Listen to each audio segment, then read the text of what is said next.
पिछले वीडियो में हमने एक रेगुलर फ्लैट दिखा था और उसके बारे में चर्चा की थी। तो आज जो है हम करेक्टिव पैटर्न्स के अंदर अपनी दूसरी पैटर्न्स लेंगे और समझने की कोशिश करेंगे कि किस हिसाब से वर्क करती है। तो वीडियो को पूरा देखिएगा बिना स्किप किए। मैं हूं आपका दोस्त वीएम और आप देखना स्टार्ट कर चुके हैं मार्केट सीक्रेट सीरीज पार्ट 10 आपकी अपनी YouTube channel verified market waves के जरिए। तो यहाँ पे हमने पिछले वीडियो में रेगुलर फ्लैट के बारे में बात की थी। तो आज हमारा जो पॉइंट 2 है वो आ रहा है एक्सपेंडेड फ्लैट।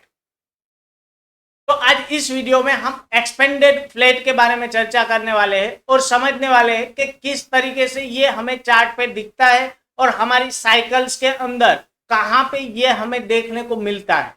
तो चलिए स्टार्ट करते हैं वीडियो को बिना वक्त गवाए। तो पहले देख लेते हैं बुलिश ट्रेंड के अंदर एक्सपेंडेड फ्लैट दिखता कैसा है। तो ये मान लो कि आपका कोई बुलिश ट्रेंड है, उसके अंदर आपको कुछ इस हिसाब से दिखेगा ए बी और सी। यहाँ पे हॉरिजॉन्टल लाइन जो है वो लगाओगे तो आपको पता चलेगा कि ये जो है वो बी वेव बी ए के हाई के ऊपर जा रही है और सी वेव जो है वो ए के लो के नीचे आ रही है। ओके, मतलब ए का हाई भी कटेगा और ए का लो भी कटेगा। इस तरीके का इसका रूल्स है और इसी हिसाब से आपको बुलिश ट्रेंड में वो देखने को मिलता है। और ए के हाई को और बी के हाई को आप जोड़ोगे तो वो जो ट्रेंड लाइन है वो ऊपर जाती हुई दिखेगी और ए के लो को और सी के लो को आप जोड़ोगे तो आपकी जो ट्रेंड लाइन है वो नीचे जाती हुई दिखेगी। मतलब आपकी ट्रेंड लाइन जो है वो एक दूसरे से ऑपोजिट डायरेक्शन में जाती हुई दिखेगी। ओके, तो उसका मुख जो है वो कुछ इस तरीके से खुला हुआ दिखेगा, इसीलिए इसको बोला जाता है एक्सपेंडेड फ्लैट। दिखेगा आपको एबीसी, इसको मार्क करना है एबीसी से, लेकिन आपका जो मुख खुला हुआ है उसकी वजह से उसको बोला जाता है एक्सपेंडेड फ्लैट। ये बात थी बुलिश पैटर्न के अंदर। बियरिश के अंदर किस तरीके का दिखता है, तो बियरिश पैटर्न्स के अंदर आपको कुछ इस हिसाब से दिखेगा कि ये मान लो कि कोई गिरता हुआ स्टॉक था, उसके अंदर आया ए बी और सी, जिसके अंदर आप अगर देखने जाओगे तो ए का लो जो है वो बी ने काट दिया है और ए का जो हाई है वो भी सी ने ऊपर की ओर ब्रेकआउट दे दिया है। समझ में आई बात? तो इस हिसाब से आपको एक्सपेंडेड फ्लैट जो है वो मार्केट के अंदर दिखते हैं। इसका स्ट्रक्चर क्या होता है उसको समझ लेते हैं। तो इसका स्ट्रक्चर जो है वो कुछ इस हिसाब से दिखेगा आपको कि अपनी जो ये ए वेव बी वेव और सी वेव आ रही है उसके अंदर आपको स्ट्रक्चर दिखेगा 335 का। जैसे ही रेगुलर फ्लैट के अंदर 335 का स्ट्रक्चर होता है कुछ इसी हिसाब से ए लेग 1 2 3 से बनी होगी।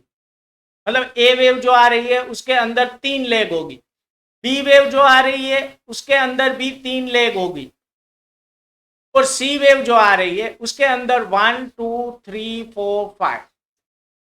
ओके, तो कुछ इस हिसाब से आपको स्ट्रक्चर दिखेगा कि ए वेव के अंदर 3 लेग रहेगी, बी वेव के अंदर 3 लेग रहेगी और सी वेव के अंदर 5 लेग रहेगी।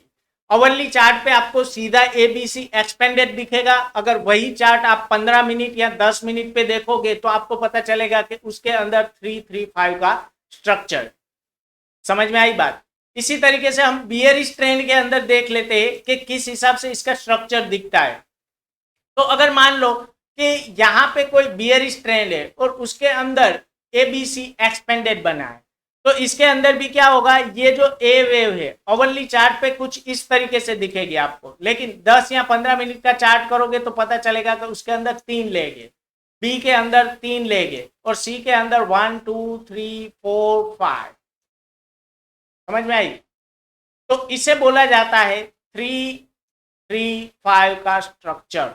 जैसे ही हमने आगे बात की थी रेगुलर फ्लैट के अंदर कुछ इसी तरीके से इसके अंदर भी स्ट्रक्चर जो है वो 335 का बनता है।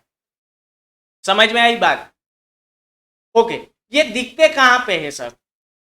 ये स्ट्रक्चर हमें 1 2 3 4 5 में कहां पे दिखते हैं? तो मान लो कि आपकी ये पूरी कोई साइकिल है 1 2 3 4 5, तो इसमें आपको या तो 2 में दिखेगा या आपको 4 में दिखेगा।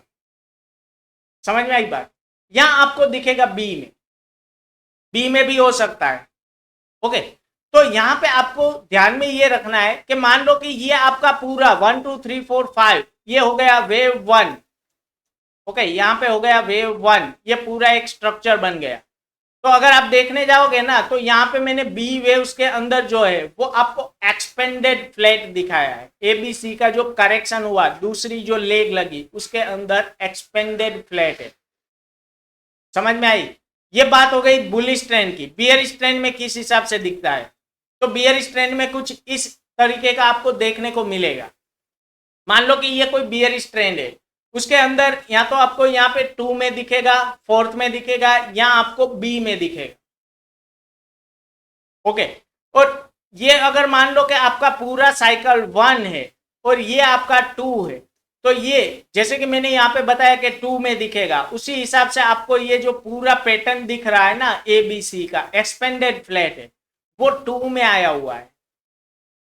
समझ में आई बात? कुछ इसी तरीके से हमें ये सारी चीजों को देखना है। अभी मैं पैटर्न समझा रहा हूं, उसके बाद लाइव चार्ट पे जाएंगे तो आपको पता चलेगा कि ये सारी पैटर्न्स दिखती है और मार्केट में वर्क करती है। समझ में आई बात? अगर समझ में नहीं आई है तो वीडियो को 1-2 बार रिवाइंड करो ताकि पूरी पैटर्न जो है वो आपके दिमाग के अंदर छप जाए, प्रिंट हो जाए, तो उसकी वजह से आपको आगे काम करने में थोड़ा ज्यादा मजा आएगा। और अगर वीडियो पसंद आ रहा है तो लाइक करना मत भूलिए, शेयर करना मत भूलिए और कमेंट बॉक्स में मुझे बताना मत भूलिएगा कि एक्सपेंडेड फ्लैट जो है उसका स्ट्रक्चर किस हिसाब से बनता है। मतलब ए बी और सी का जो स्ट्रक्चर है वो कितनी लेग के अंदर रहता है। ओके, और अगर आप चैनल पर पहली बार आए हो और आपने चैनल को सब्सक्राइब नहीं किया है तो सब्सक्राइब कर लीजिएगा और बेल आइकॉन को प्रेस कर दीजिएगा ताकि आने वाली हर अपडेट के बारे में आपको नोटिफिकेशन मिलती रहे। फिर मुलाकात होगी, तब तक के लिए बाय बाय।